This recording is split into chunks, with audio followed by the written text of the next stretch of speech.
proclamaré, te amo Jesús. Hola, querida pastora, ¿cómo está? Nuevamente reunidos en la presencia del Señor.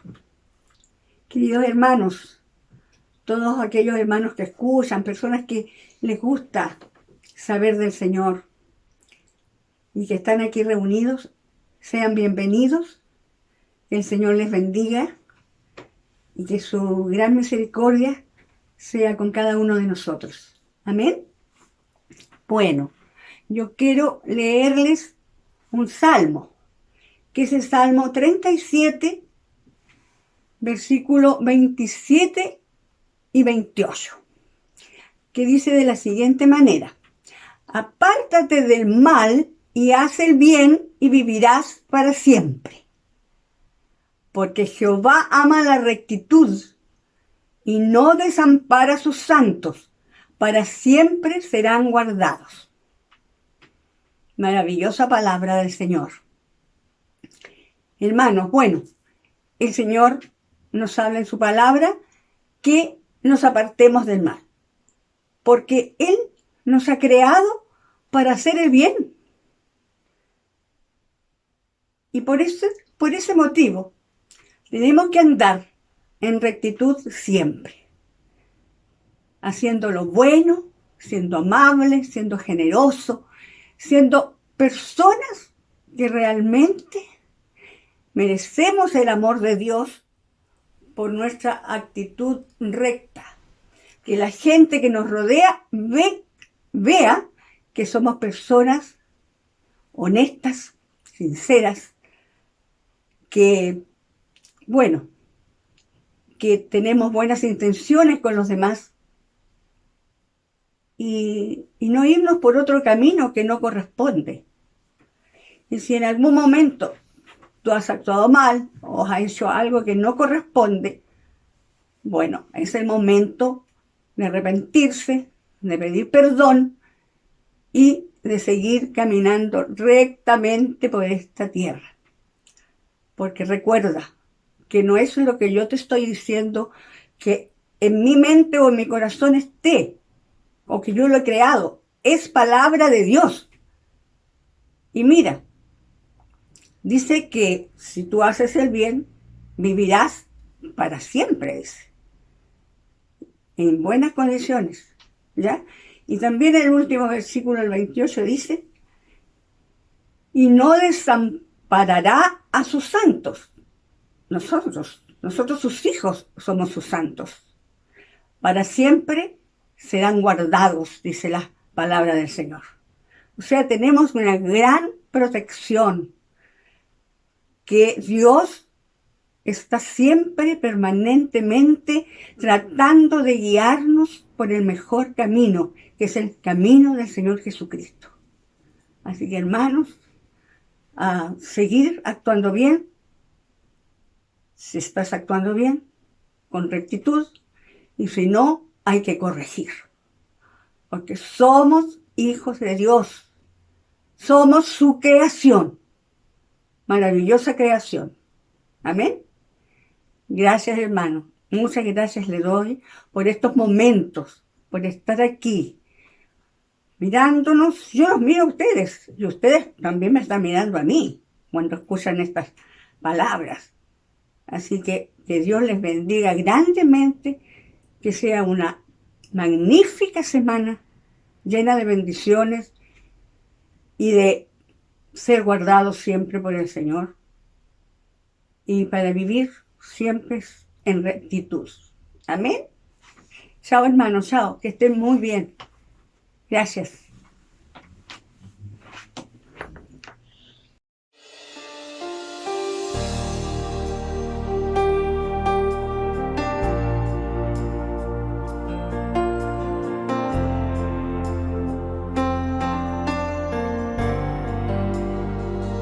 Aquí estás, debemos mover, te adoraré, te adoraré. Aquí estás, obra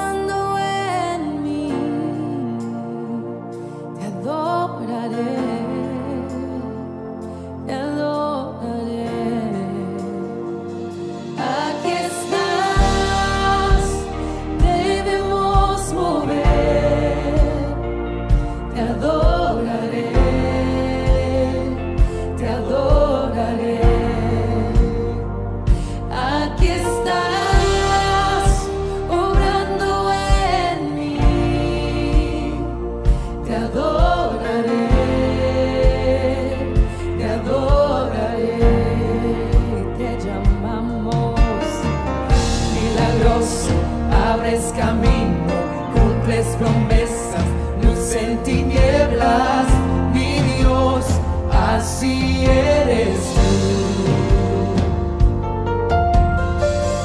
Milagroso, abres camino, cumples promesas, luz en tinieblas, mi Dios, así eres tú.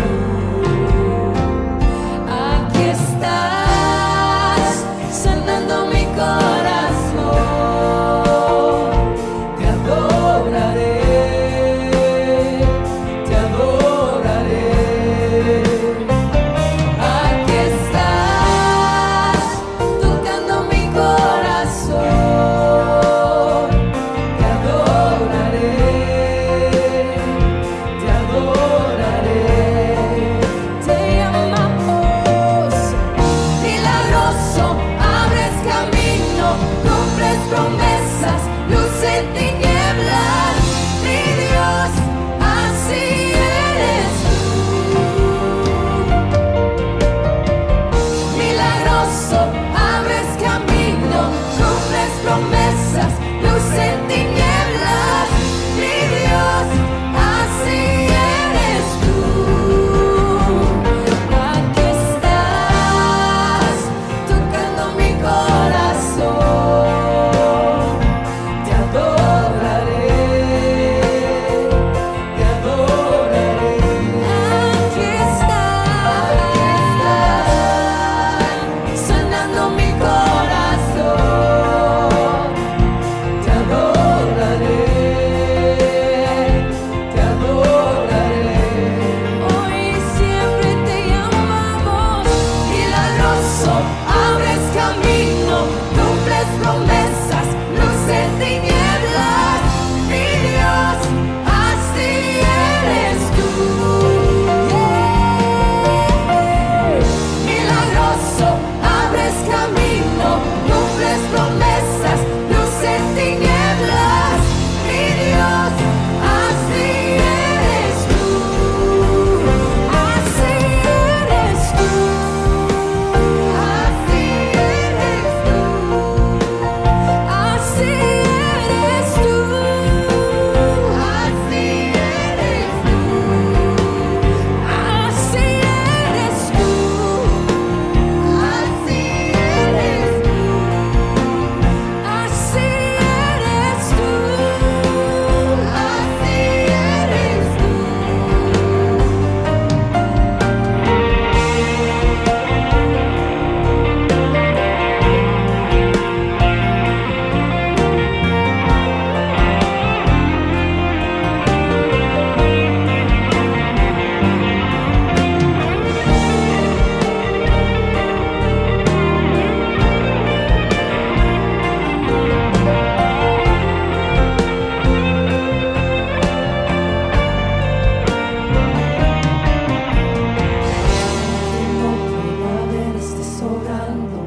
Aunque no pueda ver, estás sobrando. Siempre estás sobrando. Siempre estás sobrando. Aunque no pueda ver, estás sobrando. Aunque no pueda ver, estás sobrando. Siempre estás sobrando. Siempre estás sobrando. Aunque no pueda ver, estás sobrando. Aunque no pueda ver, estás sobrando. Siempre estás sobrando. Siempre estás sobrando. Aunque no pueda ver, estás sobrando. Aunque no pueda ver, estás sobrando. Siempre estás sobrando. Siempre estás sobrando. Milagroso, abres camino, cumples promesas, luz en tinieblas, mi Dios, así eres tú. Milagroso, abres camino, cumples promesas, luz en tinieblas, mi Dios, así eres tú. Milagroso, abres camino, cumples promesas, luz en tinieblas.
Hola, bienvenidos una vez más a este canal por YouTube. Quiero enviar un caluroso saludo a la pastora Miriam Rodríguez y a la iglesia IPA Berseba de Talca, Chile. El Señor les bendiga. Hoy vamos a ver a Jesucristo haciendo una sanidad de una manera muy especial. Vamos a hablar hoy acerca del centurión y vamos a aprender algunas cosas importantes que nos enseña la Escritura acerca de este personaje. Es un personaje muy especial. Pero para poder ver esto, nos vamos a ir a Mateo 8, 5 al 13. Mateo 8, 5 al 13. Y le damos lectura a la palabra del Señor. El texto dice así.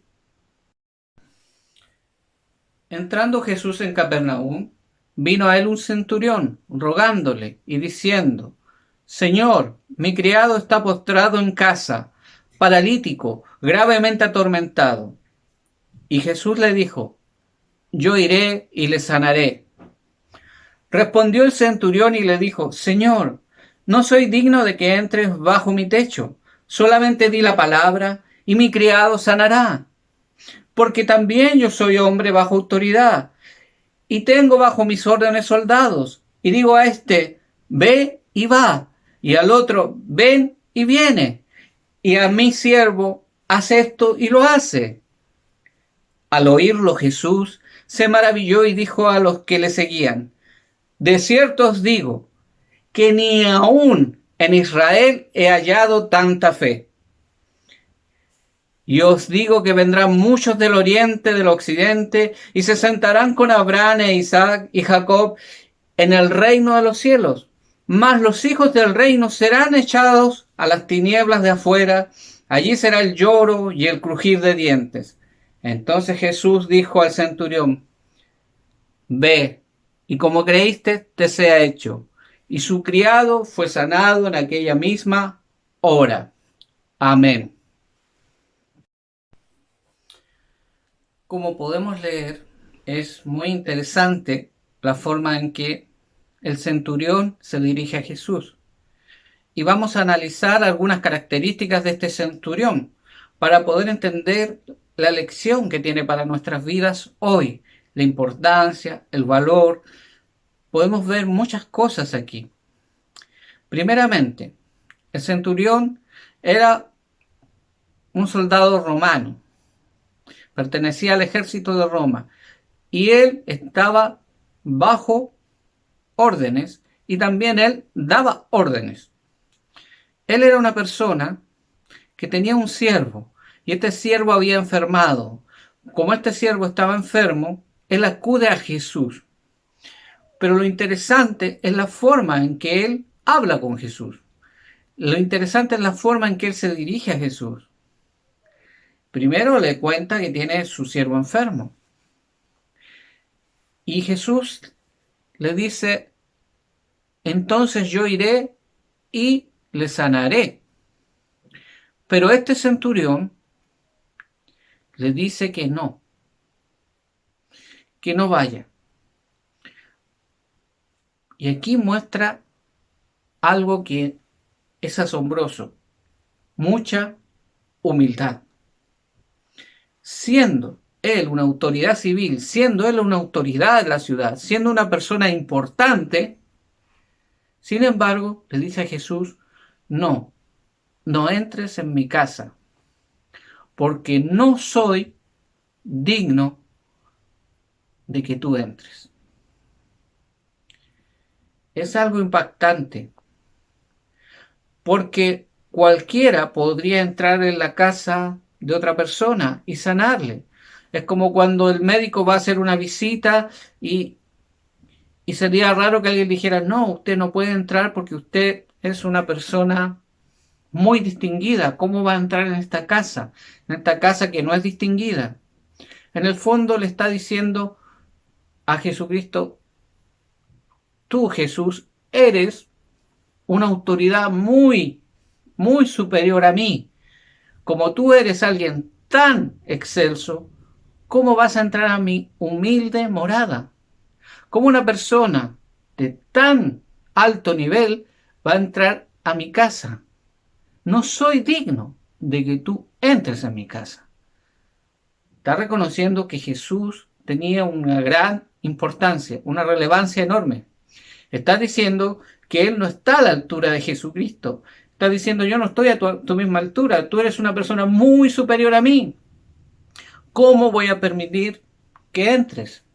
¿Cómo puedo yo dejar que tú entres si tú eres tan grande, tan maravilloso? ¿Cómo puedo yo? Y es increíble cómo una autoridad se rebaja ante Jesucristo. Jesucristo fue muy maltratado por las autoridades civiles, especialmente por los fariseos, por los saduceos, por los herodianos y por todo lo que se movía en Jerusalén, todas esas autoridades que habían, todas le rechazaron. Todas dijeron que era un simple hombre, era un hombre del vulgo, era un hombre vulgar. Para ellos era simplemente un hombre hablador, un comilón, un glotón. Usaron muchas expresiones para referirse a Jesús. Las autoridades, la gente importante de Israel, rechazó a Jesucristo. Pero este hombre extranjero, este hombre que estaba en una tierra ajena, se dio cuenta de que Jesús era especial. Él se dio cuenta que Jesucristo no era cualquier hombre. Jesucristo no era un hombre más. Jesucristo era alguien destacable. Y hoy en día me gustaría hacerte la pregunta: ¿cómo ves tú a Jesús? ¿Sientes que eres digno de que Jesucristo entre en tu casa? ¿Sientes que eres digno de que Él coloque sus pies sobre tu hogar? ¿Somos dignos del Señor? ¿Somos personas dignas de que Él pueda entrar en nuestras vidas, en nuestros hogares? ¿Qué piensas? ¿Somos dignos o no somos dignos? ¿Puede el Señor entrar en nuestra vida, en nuestros hogares? ¿Somos dignos? ¿Te has puesto a pensar? ¿Somos dignos de estar en su presencia? Sinceramente, por lo que las Escrituras nos enseñan, ninguna persona es digna de estar en la presencia de Dios. Ningún ser humano es digno de estar ante el Señor. Por nuestra naturaleza caída, por nuestra naturaleza pecaminosa, porque nosotros hemos pecado contra el Señor, nos hemos apartado del Señor, nos hemos alejado del Señor. A través de Adán entró el pecado y a través de Adán también entró la condenación. Y a través de él heredamos nosotros esa naturaleza caída. Y esa naturaleza caída hace que seamos personas que no son dignas de entrar en la presencia del Señor. En Apocalipsis, Juan lloraba porque no se encontraba una persona digna de abrir un sello. Y finalmente fue Jesucristo, el Cordero inmolado, el único digno de abrir y desatar ese sello. Realmente, Jesucristo es la máxima autoridad y nosotros somos indignos de su presencia en nuestras vidas. Ninguno tiene la dignidad suficiente para presentarse delante de él. Es solo a través del sacrificio de la cruz, es solo a través de la muerte expiatoria de Jesucristo que podemos entrar ante su presencia, porque somos vistos por Dios a través de la sangre de Jesucristo. Somos vistos dignos porque nos cubre la sangre de Jesucristo, su Hijo, sangre preciosa para el Padre que Él no rechazará. Pero si no estamos bajo la cobertura de esa sangre, si esa sangre no ha sido rociada sobre nuestra vida a través del sacrificio de Cristo, entonces nosotros no somos dignos de presentarnos delante del Señor. Nadie merece estar delante del Señor, porque todos a una nos desviamos, nos hicimos pecadores, somos gente malvada, deshonesta a los ojos de Dios. Pero la sangre de Jesucristo nos limpia y nos permite venir y entrar confiadamente a la presencia del Señor. El centurión tenía claro que él no era digno. Y era una claridad enorme la suya. Pero no solamente tenía esa claridad, sino que también tenía otra claridad muy grande este centurión. ¿Y sabe cuál era? Le dijo, solamente di la palabra y mi siervo será sano. Solamente di la palabra. Solamente di la palabra y mi siervo será sano. Tenía fe. Este era un varón de fe. Era un varón que tenía mucha fe. Era un varón que confiaba en lo que Dios podía hacer. Era un hombre que seguramente había oído de Jesús, seguramente había escuchado, o tal vez lo vio en la calle, no lo sabemos. Pero lo que sí sabemos es que tenía fe en su corazón. Tenía mucha fe. Jesucristo exaltó la fe de este hombre. Pero este hombre está manifestando fe. Una confianza única en que basta una palabra de Cristo para que su siervo sea sano. O sea, era un hombre que pensaba que no era necesario que Jesucristo fuera a su casa, que simplemente bastaba con que Jesucristo diera una palabra y Jesucristo inmediatamente iba a sanar su siervo, iba a sanar al siervo Jesucristo de una manera extraordinaria. O sea, el nivel de fe de este hombre es extraordinario. Es un hombre que está creyendo ciegamente en Jesucristo. Está diciendo, tú di la palabra. ¿A cuánto nos gustaría tener ese tipo de fe en que simplemente le digamos al Señor, di la palabra y mi vida será sanada? Di la palabra y muchas cosas sucederán. Si Cristo dice una palabra, suceden cosas maravillosas.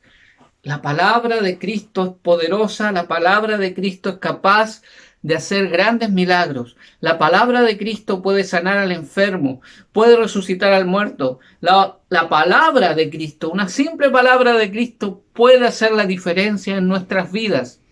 Fue una palabra de Cristo la que me trajo a su camino.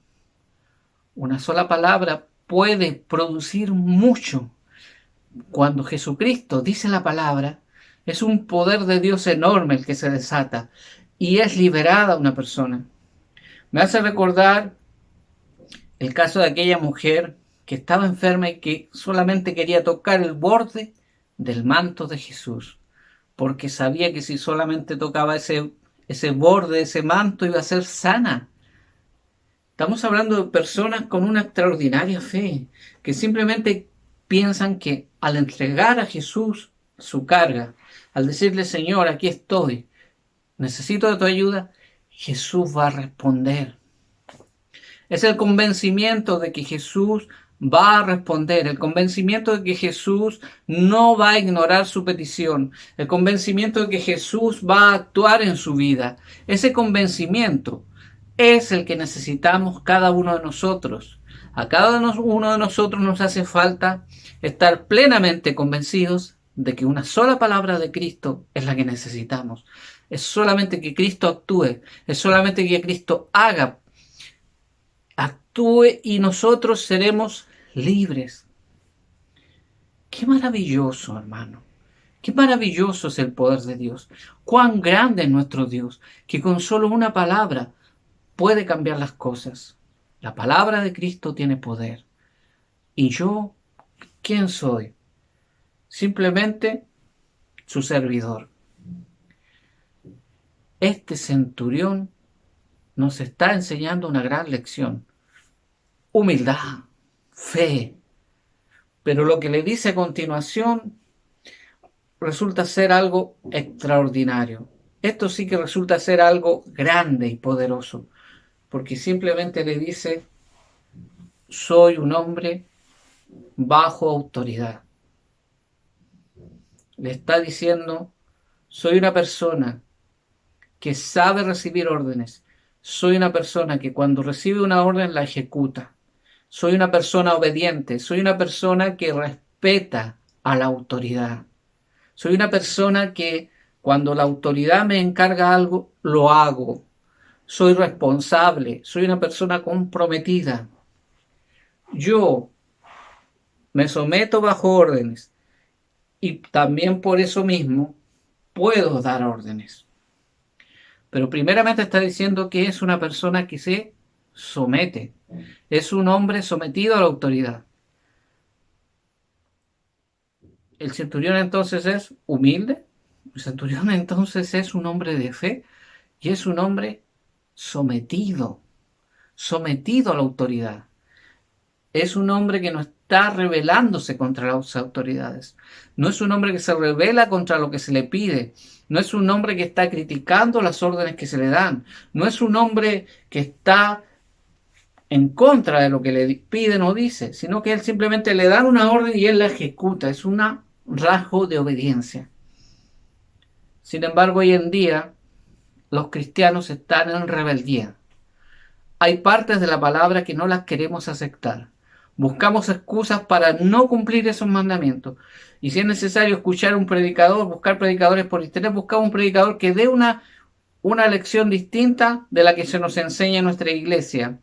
Y eso valida lo que nosotros decimos. Hay alguien más que está diciendo lo que yo digo, que no es así, que estamos malinterpretando la palabra y que nosotros estamos siendo exagerados y que eso ya no se usa, que eso ya pasó de moda, y etcétera. Hay gente que se ampara en el mundo, pero aquí lo único válido es la palabra de Dios. Si la palabra de Dios me ordena algo, yo lo cumplo. Mire, yo he escuchado muchos ejemplos, muchas analogías, historias, cuentos, pero creo que una de las que más sentido me hacen respecto a la palabra, la obediencia a la palabra, es la siguiente. Si usted va al doctor y el doctor le da una receta, usted va a la farmacia, compra ese remedio que le ha costado un precio y usted simplemente no se toma ese remedio, usted no va a mejorar.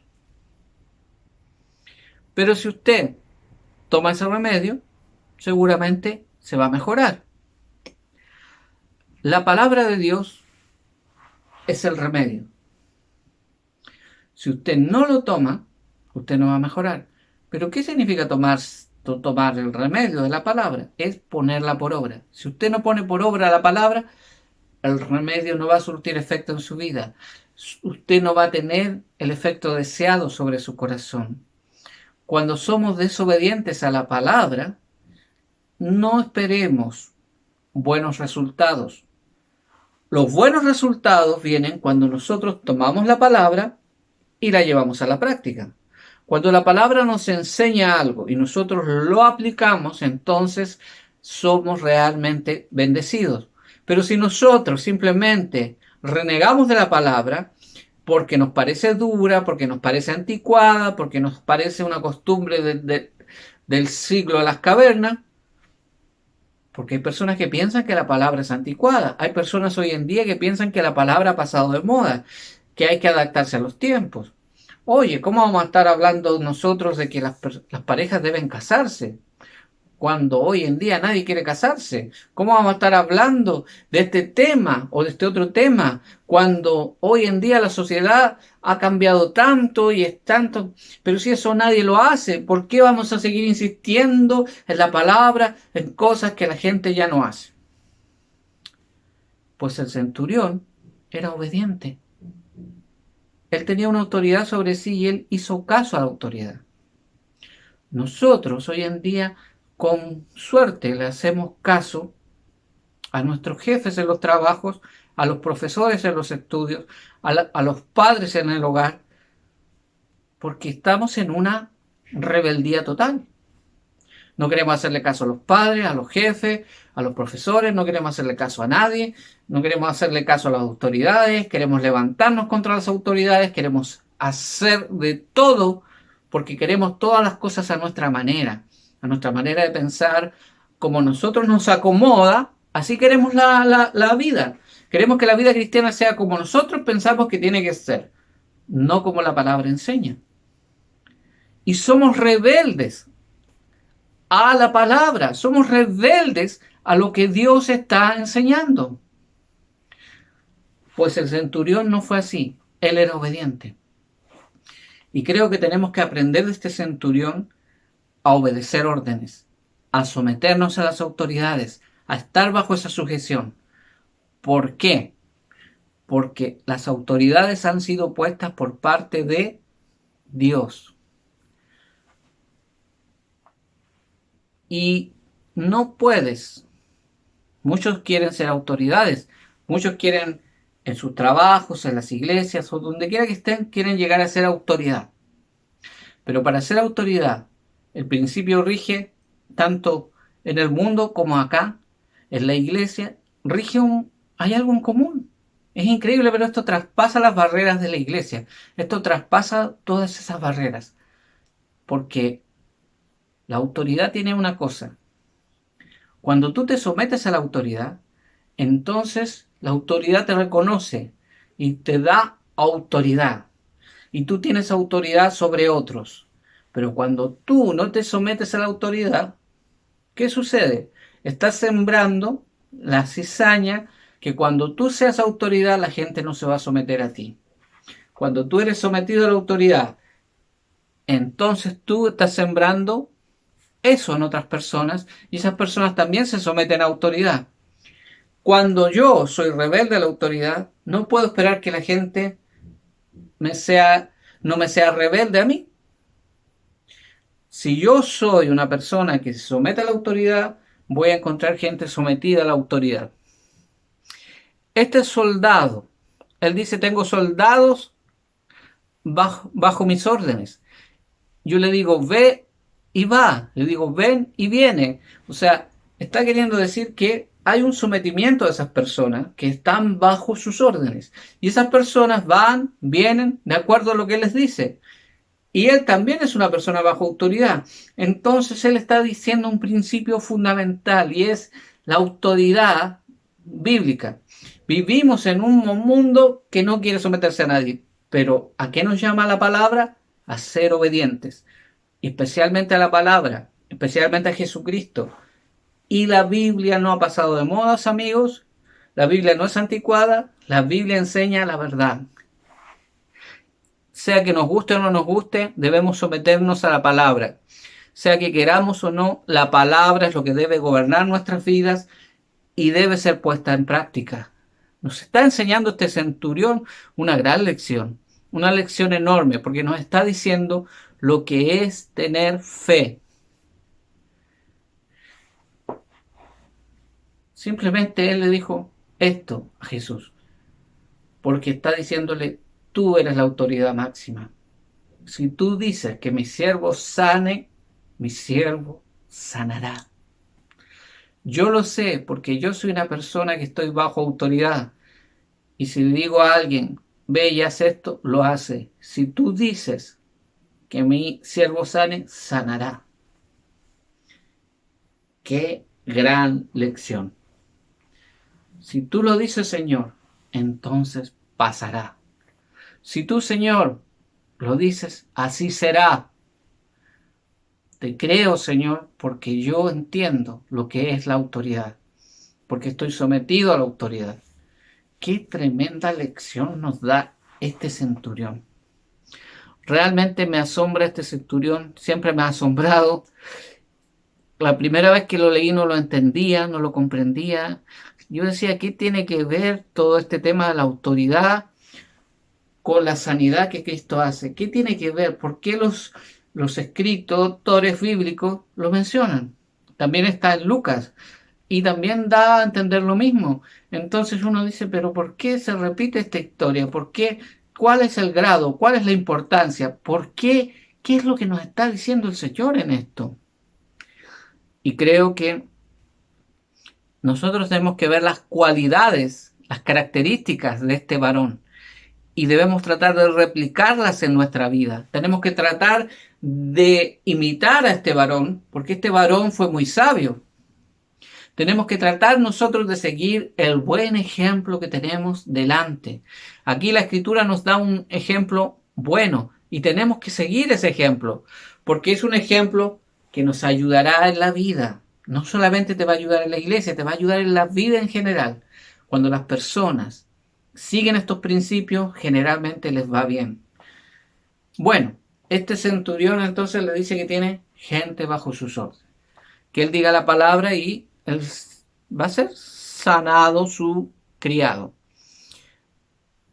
Jesús se maravilló. Jesús realmente se maravilló. Y dijo, no he hallado tanta fe en todo Israel. Jesús recorrió Israel de principio hasta el final. Recorrió los territorios de Galilea también. Recorrió todo. Toda la nación la visitó Jesús. Y en todo Israel no ha encontrado tanta fe. En todo Israel no ha encontrado tanta fe. Si el Señor viene aquí, a nuestra ciudad, a nuestra nación, ¿encontrará fe? ¿Encontrará tanta fe? ¿El Señor podrá hallar fe en nosotros? ¿Hallará en nosotros confianza en Él? ¿Hallará en nosotros la obediencia? ¿Hallará en nosotros algo digno? ¿Somos dignos del Señor? ¿Encontrará el Señor que tenemos la devoción a Él que se merece? ¿Encontrará el Señor que somos especiales, distintos del resto de los hombres? ¿O el Señor se va a encontrar con otro grupo de personas más, simplemente hombres, comunes y corrientes, sin nada especial en sus vidas? Porque el Señor se maravilló de hallar fe en una persona que ni siquiera era israelita. Les está diciendo, ustedes que tienen las promesas del pacto, ustedes que dicen que tienen a Abraham, ustedes que son hijos de Abraham, y lo han dicho muchas veces, ustedes que tienen la ley de Moisés, ustedes que tienen las promesas, los profetas, los llamados, ustedes no tienen tanta fe como este varón ha tenido. Ustedes no han tenido la fe de este hombre. Este hombre ha tenido más fe que todos ustedes juntos. Y le está hablando a todos. Y ahí tienen que haber habido fariseos, saduceos, y tienen que haber estado todas esas autoridades que constantemente asediaban a Jesús para demostrar que Él no era el Cristo. Y que una y otra vez salían fracasados porque la autoridad con que Cristo hablaba, la autoridad de los milagros de Cristo, esas capacidades especiales que Cristo mostraba, no las tenía ningún hombre. Y siempre salieron para atrás todos aquellos que se opusieron a Él. Porque Cristo, con palabras simples, derrumbaba todos sus argumentos. Y esas personas, ninguna de esas personas, esos doctores de la ley, esos escribas, esas personas que estudiaron mucho la Biblia, pero no la entendieron porque no reconocían a Cristo.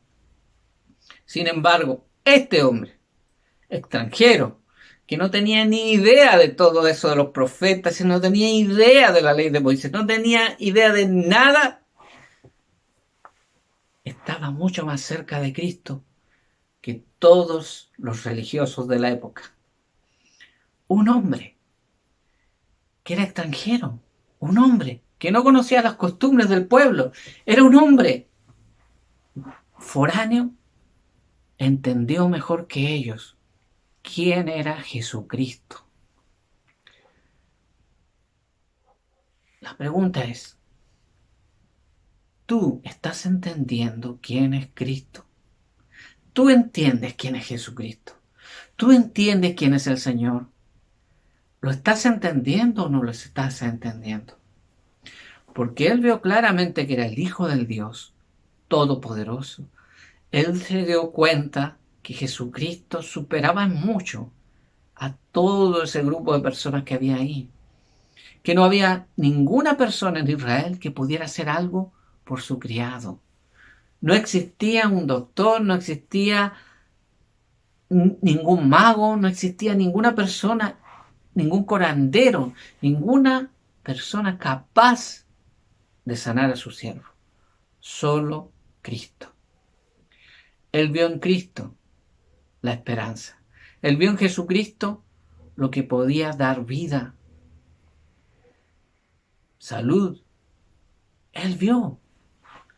Él vio lo que a nosotros nos ha costado ver, lo que ellos no entendían. Cristo entendió la fe de este hombre. Cristo vio un hombre lleno de fe. Cristo lo miró y dijo, este es un hombre que vale la pena. ¿Cuánto me habría gustado que aquellos a los que yo vine, a este pueblo de Israel, hubieran tenido la capacidad de ver lo que este hombre vio? Cristo se maravilló porque este varón mostró más fe que todos ellos. Y Jesucristo dio una profecía. Dijo, vendrán muchos de Oriente y Occidente y serán llamados hijos de Abraham. Él está diciendo que muchos van a ser los que van a creer en Él. Muchos van a ser los que van a confiar en Él, que no son israelitas.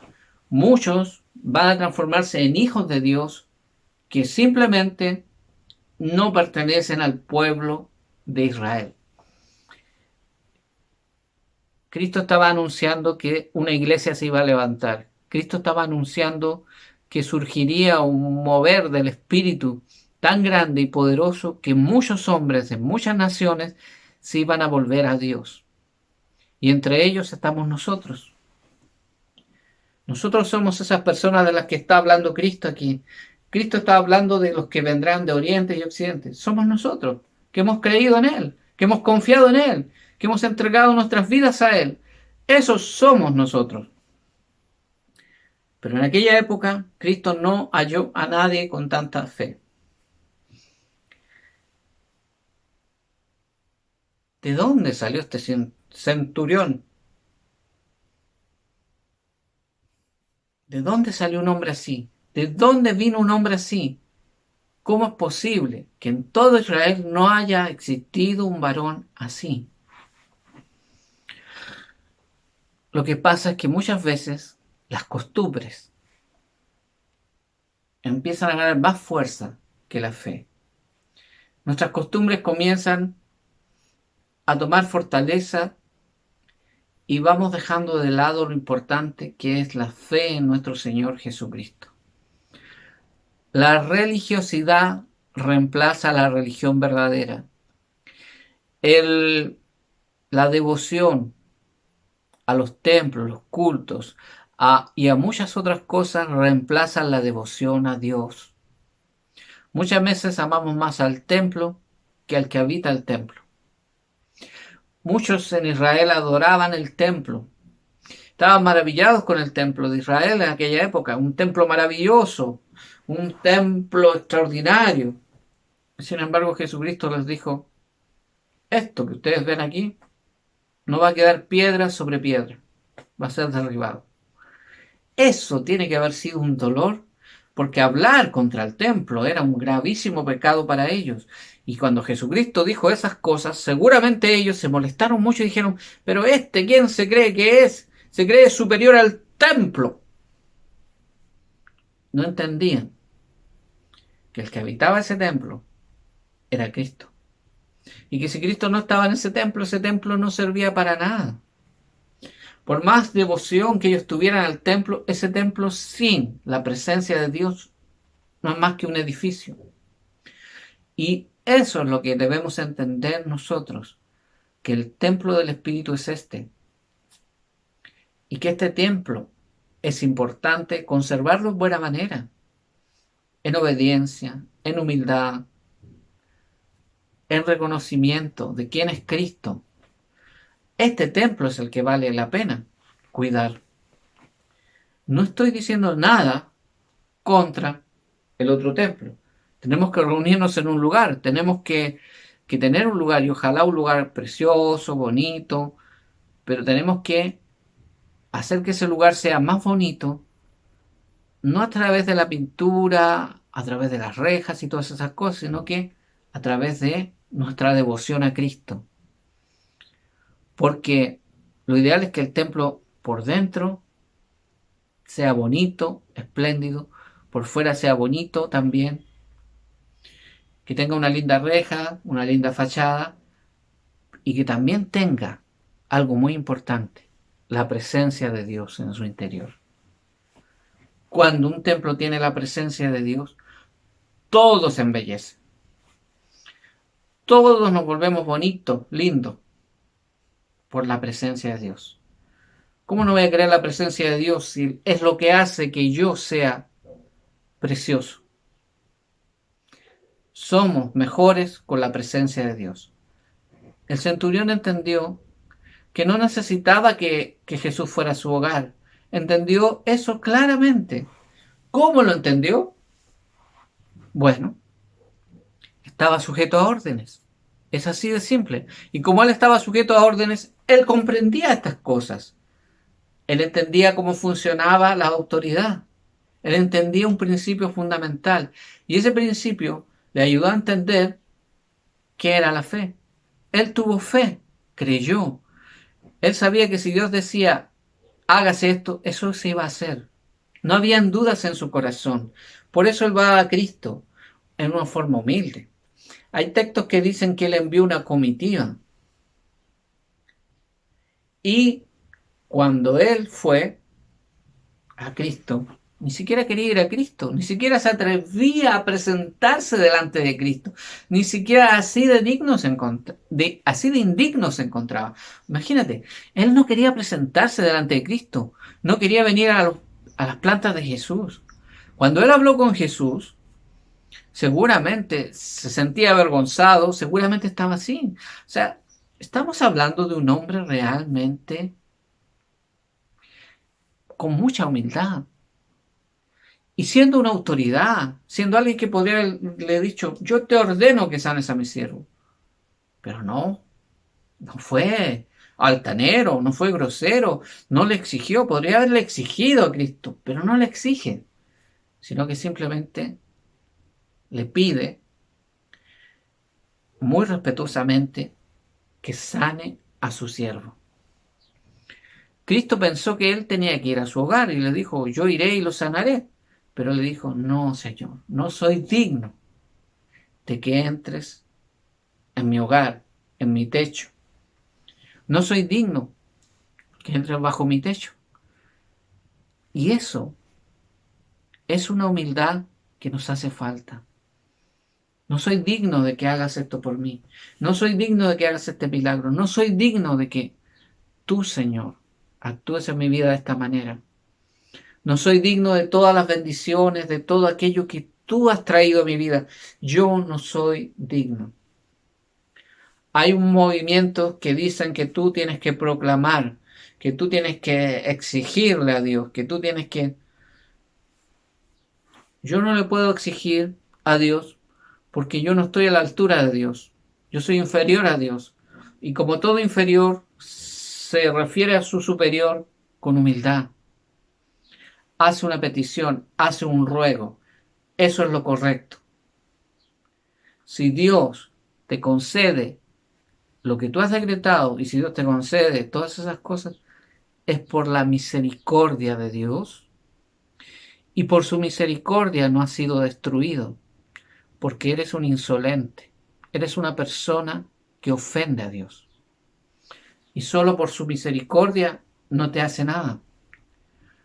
La forma correcta de presentarse delante del Señor es la forma que nos enseña el centurión.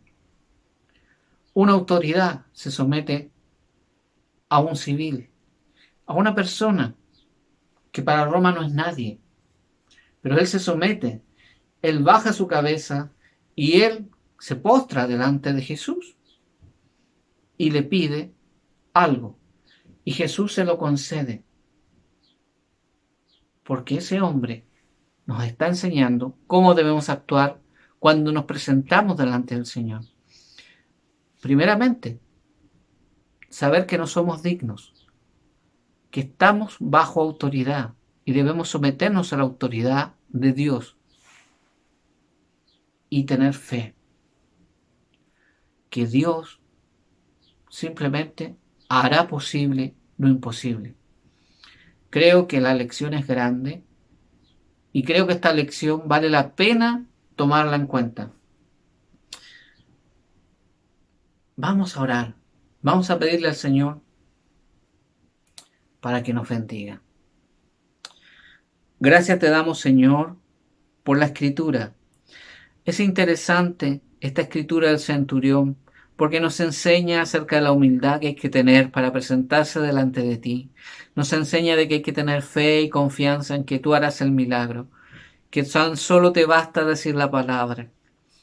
Y en esta hora queremos que digas una palabra sobre nuestras vidas.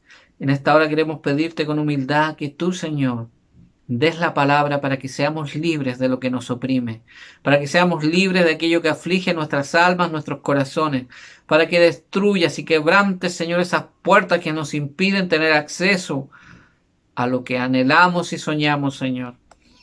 Trae la salud y el bienestar a cada uno de los hermanos, las personas que en este momento están escuchando esta predicación. Trae, Señor, la libertad. Rompe las cadenas que les atan. Libérales de la enfermedad. Libérales de la esclavitud. Libérales, Señor, de todo aquello que les ha estado ocurriendo. Aquellas puertas laborales que estaban cerradas hoy sean abiertas. Aquellas enfermedades, Señor, que no se quieren ir, que se vayan. Sean enfermedades crónicas, sean enfermedades a los huesos, a los músculos, sean enfermedades del tipo que sean, Señor, sean pequeñas o grandes, que se vayan, Señor, en esta hora de todo aquel que está escuchando.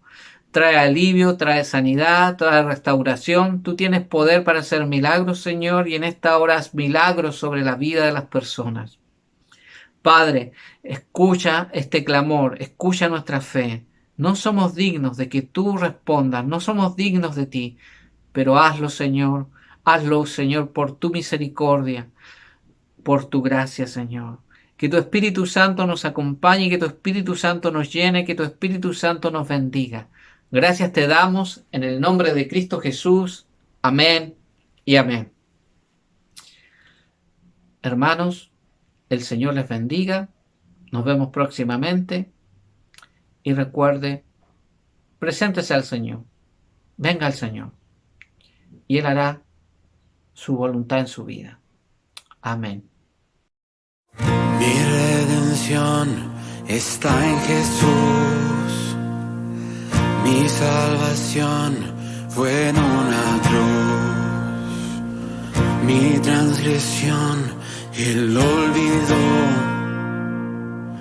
y mi pecado Él perdonó. Su gran amor todo cambió cuando en victoria se levantó.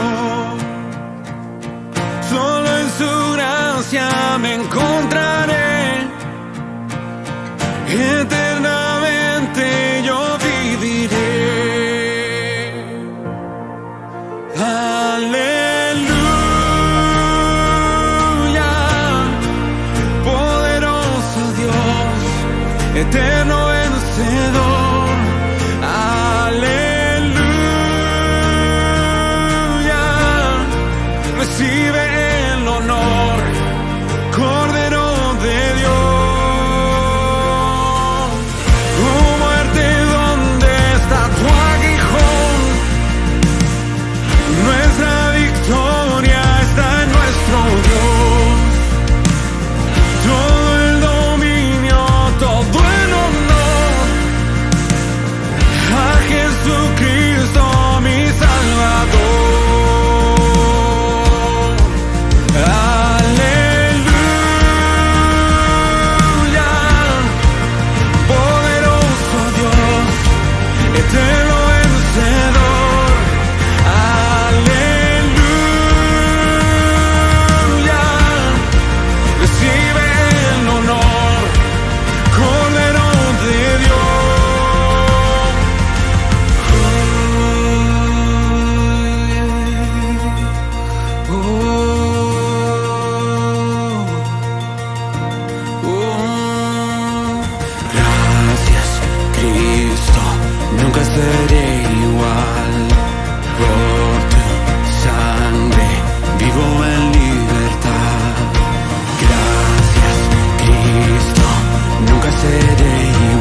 Hermanos, el Señor les bendiga, que tengan una linda semana y recuerde, Maranata, Maranata, Cristo viene.